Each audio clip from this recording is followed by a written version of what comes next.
ಈ ಜಗತ್ತಲ್ಲಿ ಸಂಬಂಧ ಅನ್ನೋದು ಹಲವು ಥರ ಇರುತ್ತದೆ.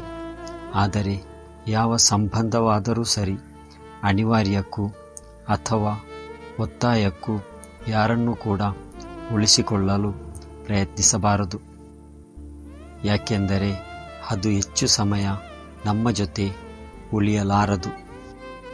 ಆದರೆ ಬೇರೆ ಯಾವ ಸಂಬಂಧ ಬಿಡಿ, ನಮ್ಮದೇ ಆದ ರಕ್ತ ಸಂಬಂಧಗಳೇ ಹೀಗಾದ ಮೇಲೆ ಋಣಾನುಬಂಧಗಳ ಮೇಲೆ ಬೆಳೆಯುವ ಸಂಬಂಧಗಳಿಗೆ ಬೆಲೆಯಲ್ಲಿ. ಸ್ನೇಹ, ಪ್ರೀತಿ, ಮದುವೆ ಇವೆಲ್ಲವೂ ರಕ್ತ ಸಂಬಂಧವಲ್ಲದಿದ್ದರೂ ಕೂಡ ನಮ್ಮ ಜೀವನವನ್ನು ಭಾವುಕತೆಯಿಂದ ಹಿಂಡಿ ಹಾಕುತ್ತವೆ. ಮಾನಸಿಕವಾಗಿ ನಮಗೆ ಎಷ್ಟೇ ತೊಂದರೆಯಾದರೂ ಕೂಡ ಮತ್ತೆ ನಮ್ಮ ಮನಸ್ಸನ್ನು ಸರಿಪಡಿಸಲು ಸ್ನೇಹ ಪ್ರೀತಿಯೇ ಬೇಕು. ಹುಡುಗ ಅಥವಾ ಹುಡುಗಿಯರಲ್ಲಿ ಪ್ರೀತಿಯ ಮುಂದುವರಿದ ಭಾಗ ಮದುವೆ ಎಂಬ ಸುಂದರ ಹಂತ. ಮದುವೆಯ ವಯಸ್ಸಿಗೆ ಬಂದಾಗ ಎಲ್ಲ ಸಂಬಂಧಗಳಿಗಿಂತ ಮದುವೆಯೇ ಮುಖ್ಯ. ಯಾವಾಗ ನನ್ನ ಮದುವೆ ಆಗುತ್ತೋ, ಯಾವಾಗ ನನಗೆ ಶಾಶ್ವತ ಸಂಗಾತಿ ಸಿಗುತ್ತಾರೋ ಅಂತ ಪ್ರತಿಯೊಬ್ಬರು ಕೂಡ ಹುಡುಕಾಡುತ್ತಾರೆ. ಆದರೆ ಕೆಲವರು ಜೀವನದಲ್ಲಿ ಪ್ರೀತಿಸಿದವರೇ ಮದುವೆಯ ಸಂಬಂಧಕ್ಕೆ ಬೆಸೆದುಕೊಳ್ಳುವಂತಾಗುತ್ತದೆ.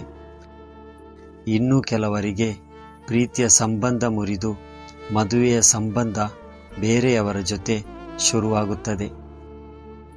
ಮತ್ತೆ ಕೆಲವರು ಮದುವೆಯ ಹೊಸ ಸಂಬಂಧವನ್ನು ಜೋಡಿಸಿಕೊಂಡರೂ ಕೂಡ ಪ್ರೀತಿಯ ಹಳೆಯ ಸಂಬಂಧವನ್ನು ಹಾಗೆ ಮುಂದುವರಿಸುತ್ತಾರೆ.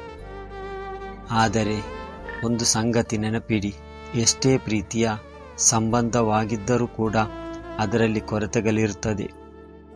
ಆದರೆ ಎಷ್ಟೇ ದ್ವೇಷಿಸುವ ಸಂಬಂಧವಾಗಿದ್ದರೂ ಕೂಡ ಅದರಲ್ಲಿ ಆಪ್ತತೆ ಇರುತ್ತದೆ. ಸ್ವಲ್ಪ ಪ್ರಯತ್ನ ಪಟ್ಟರೆ ಅವುಗಳನ್ನು ಕೂಡ ಸುಧಾರಿಸಿಕೊಳ್ಳಬಹುದು. ಸಂಬಂಧ ಎಂಬ ಪದದಲ್ಲಿ ಇರುವ ಬಂಧವೇ ಇದನ್ನು ಹೇಳುತ್ತದೆ. ಈ ಬಂಧ ಅಷ್ಟು ಸುಲಭಕ್ಕೆ ಕಳಚಿಕೊಳ್ಳುವಂಥದ್ದಲ್ಲ, ನೆನಪಿರಲಿ.